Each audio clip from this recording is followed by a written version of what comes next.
বাংলাদেশ প্রাণী সম্পদ গবেষণা ইনস্টিটিউটের যে নিয়োগ বিজ্ঞপ্তি আছে সেটি দেখে নেই। এখানে বর্তমানে একটি নিয়োগ বিজ্ঞপ্তি আছে, সেটি হচ্ছে প্রধান বৈজ্ঞানিক কর্মকর্তা, আর্থসামাজিক গবেষণা বিভাগ। এখানে শিক্ষাগত যোগ্যতা হচ্ছে কৃষি অর্থনীতি, অর্থনীতি, সমাজবিজ্ঞান, মার্কেটিং ইত্যাদি বিষয়ে পিএইচডি ডিগ্রি সহ পশুপালন বিপণন সংক্রান্ত গবেষণা প্রকল্প বাস্তবায়ন এবং উপাত্ত বিশ্লেষণ ও প্রতিবেদন তৈরির প্রমাণসহ 7 বছরের অভিজ্ঞতা থাকতে হবে। আবেদনকারীকে নির্ধারিত ফর্মে আবেদন করতে হবে।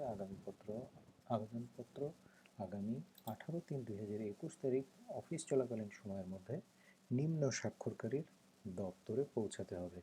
আবেদনপত্রের ফর্ম এবং নিয়োগ বিজ্ঞপ্তিটি BLRI ওয়েবসাইটে পাওয়া যাবে। আমি BLRI এর যে ওয়েবসাইট আছে সেটি আমি ডেসক্রিপশন বক্সে দিয়ে দিব।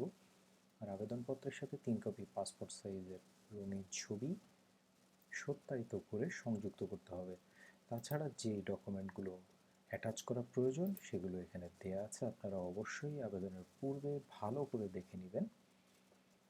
তো আবেদনের শেষ তারিখ আমি আবারও বলে দিচ্ছি 18/3/2021 অফিস চলাকালীন সময়ের মধ্যে। সুতরাং আপনারা যারা যোগ্য আছেন যথাশীঘ্র আবেদন করবেন। সবাই ভালো এবং সুস্থ থাকবেন সেই কামনায় আজকের মতো বিদায় নিচ্ছি।